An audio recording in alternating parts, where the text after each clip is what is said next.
In last session, we tried to understand Pran, life energy, breath, life breath.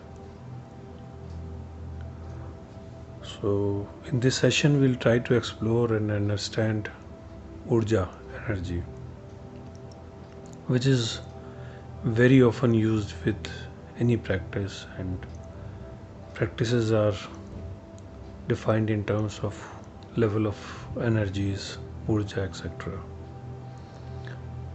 And very often these terms and these explanations of practices in terms of energy, Urja, are very fascinating and exciting. Like, for example, 7 chakras and Kundalini energy, Urja, and all those. Many. Primarily, the first impression then that one gets is of power and energy, some mystical energies to be able to do something, to be able to control something, etc., to become more energized and powerful. But in spirituality, in Adhyatm, it carries little different understanding and meaning, and we need to understand that when we are talking about Urja, energy, again we are talking about different levels of energy. Levels of energy doesn't mean that I may have more energy or less energy. It doesn't mean that now I will be able to move the mountains or do impossible things. I become Superman or Superwoman or something. Rather, one need to understand and see that the level of energy changes, or level of energies means as if existence at different level and corresponding energies.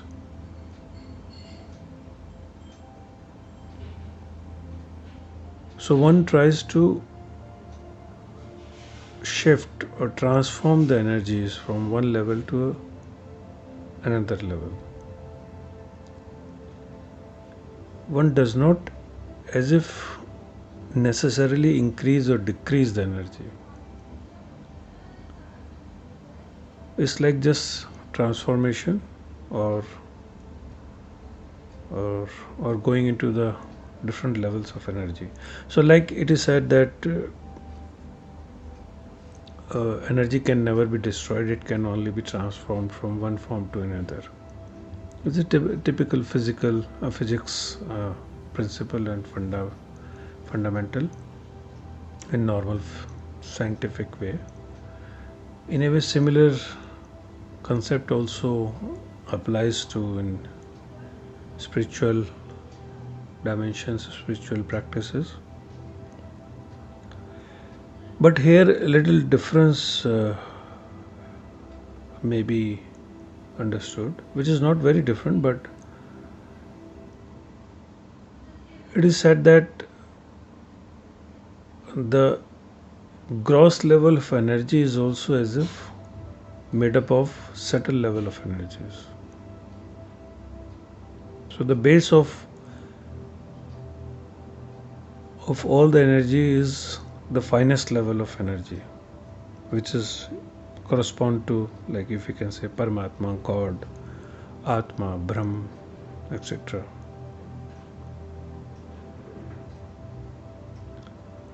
So from there everything is derived, and it still exists all around, everywhere. But we are not in touch, we are not able to sense or experience or directly encounter those energies as if.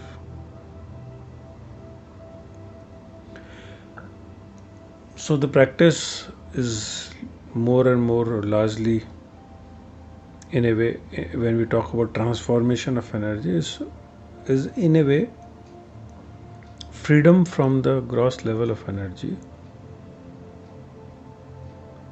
And when one becomes freer from the gross level of engagement in energies, one goes at a different levels, subtle levels of energies one may experience. So, to understand this, one also need to understand that when we talk about energies, we understand energies in terms of actions, in terms of activities, in terms of what is done through those energies. For example, if I have to lift a heavy stone, so physical body energy is required. If I have to solve a mathematical problem, then more of mental, psychological energy may be required. If I have to dance, if I have to do some artistic work, maybe more of emotional energies are required to be able to feel something, to be able to have emotions about something and then express it. In a way, that becomes art. Similarly, if we wish to understand the deeper realities, spiritual realities, we may need to have that level of energies. Like we said that if we dream, if we are into dreaming something, so then a different level of energy is required in dreaming compared to physical work. In this world, when I'm awake and I'm doing some physical work, so the energy that is required is different from energy when I'm sleeping and dreaming. Further, if we go further, so when I'm not even dreaming and I'm just sleeping and I'm just relaxing and kind of feeling bliss, so that's a very different level of energy. Maybe that is just being in energy. There's no activity when I'm asleep and not dreaming at all. I'm just what we call as sushupti. So when we talk about energies, we need to understand that to be into different state requires different level of energies. Subtleties or fineness of energy as if changes.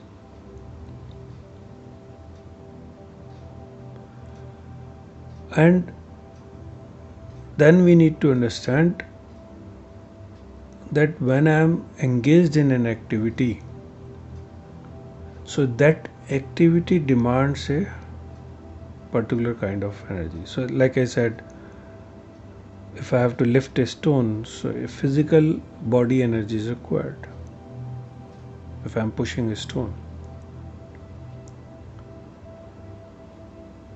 So depending upon where I am engaged, depending upon where my expression is, where I am alive, where I am, at what level I am living, my energies are demanded and they are generated, and I exist in that way. I experience those worldly, those world and those energies. And that's why meditation becomes very, very important. It is like a tool to say that now I'm not interested in worldly level of energies. Even if they arise in me, I don't engage in worldly activities and just sit. And when these energies settle down, now because I'm not engaging in worldly level of activities, so slowly worldly energies settle down within me. And when worldly energies settle down, then a different level of energies may arise. Again, here a shift, a, a cautionary note is there that generally what happens when worldly level of energies settle down, I go to sleep. And I go to sleep, then I again wake up and I again get engaged in the worldly activities. Again my energy level shifts to physical worldly level of energies. For a sadhak to go deep into meditation, to allow the energies to transform and change, one need to as if wait and not go to sleep. A kind of transformation practice or tool is required where one now is not engaged in worldly level of activities, but one as if engages at different level of activities which as if belongs to different world, different realm.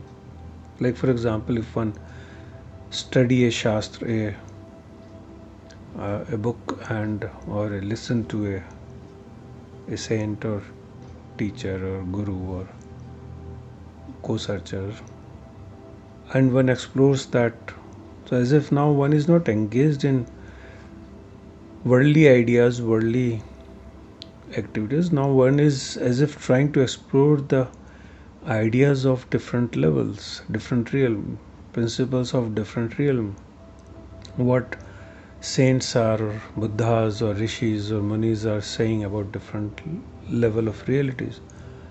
So as if one is trying to engage in different levels of realities, so a different energy is demanded now. So if I can be free from sansaric gross level of energy and can be engaged in activities or practices which in a way indicates or belongs to different realm or different level, then by default different level of energies are demanded in me. And if I continue with these practices, slowly my physical level of energies, gross level of energies may start getting transformed into subtle levels of energy which are demanded for different realms, different existence, different level of existence. If one understands this principle, one then understands that so my practices, my way of living also may require change, because only then different level of energies may be demanded and may be generated within me. Or maybe in a way we can say that I may come in contact with those different level of energies if I engage at that level, if I start living at that level. So deeper level of sadhana practices actually involve all these shift, and that's why in like in our Vedic Shastra it is mentioned satsang, to be with co-searchers, engaged in discussion and talking about the spiritual aspects. Discussing about spiritual aspect is very, very important, because just by engaging and discussing about different realms, different aspects of spirituality or different lives, as if demands different level of energies. And when demand is there, then different level of energies may arise and my gross energies may transform into certain level. So it's a process. It's in a way cyclical process. It doesn't happen overnight. It doesn't happen just that now I wish to and then it will happen, because my whole of habit, my whole of the flow of the force within me, energy, is towards worldly activities.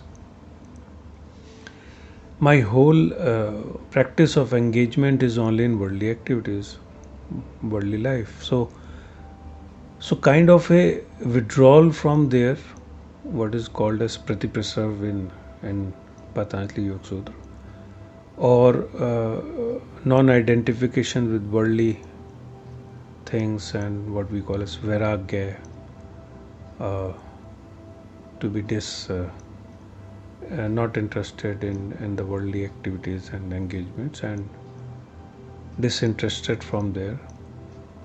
So these become important that way in a way. It's not that one forcefully goes do these things, but as if one need to see and understand this, and then one sees that if I wish to go to the different levels, I have to shift my life. I have to shift as if engagement of my life from worldly gross level to the subtler level, subtler realities or subtler ideas. And when one engages with those ideas, one is slowly, as if start receiving, start accepting the subtler energy, start transforming from gross to subtler activities. One allows subtler energies to reside within oneself, to come within oneself as if. So this is a direction, a theory, we can say. Again, a sadhak need to experiment, need to explore. So this may be true, may not be true for me, and one need to explore and see whether it is true for me. If one finds it that okay, this seems a good idea and seems to be the direction to explore, one may explore and check whether this is helpful and true for me. And if it is helpful and true for oneself, then one can go deeper into it. So one has to remember, these are just indicators, and words, these are just words. So these become real only when one experiences these things.